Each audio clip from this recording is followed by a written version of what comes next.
Dance చేసిన బంగాళాదుంపల కుటుంబం.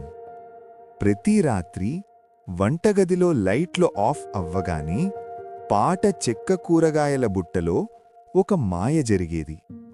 నీడలు పొడవుగా మారేవి. చంద్రుడు కిటికీ నుంచి తొంగి చూసేవాడు.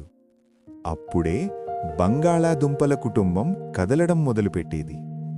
నాన్న బంగాళాదుంప, పాపాస్ ఫుడ్, అమ్మ బంగాళాదుంప, మామా మ్యాష్, మరియు చిన్న జంట చిప్ అండ్ టేటర్.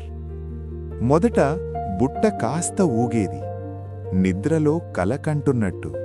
తరువాత ఒక చిన్న జంప్, తరువాత బూమ్, పూర్తిగా డాన్స్ మొదలయ్యేది. పాపాస్ ఫుడ్ బ్రేక్ డాన్స్ చేసినట్టు గిర్రున తిరుగుతాడు. మామా మ్యాష్ చీరలాగా తొక్క ఊగుతూ అందంగా తిరుగుతుంది. చిప్ టేటర్ పాప్కార్న్లా ఎగిరిపడుతూ నవ్వుతుంటారు. వాళ్ళు కౌంటర్పై తట్టారు, తొక్కలతో చప్పట్లు కొట్టారు, డిస్కో బంతుల్లా నేలపై జారారు. ఒక మూల నుంచి ఒక లజ్జ క్యారెట్ తొంగి చూసింది.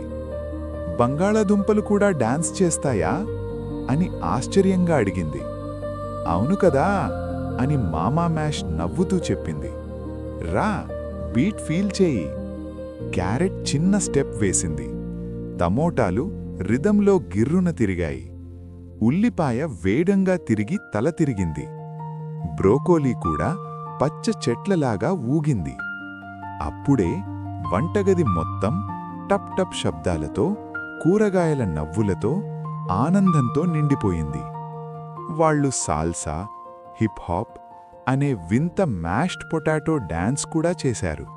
అది చూసి అందరూ గట్టిగా నవ్వారు. ఉదయం సూర్యకాంతి వచ్చేసరికి అన్నీ మళ్లీ నిశ్శబ్దంగా బుట్టలో పడుకుని ఉన్నాయి. కాని ఒక మార్పు జరిగింది.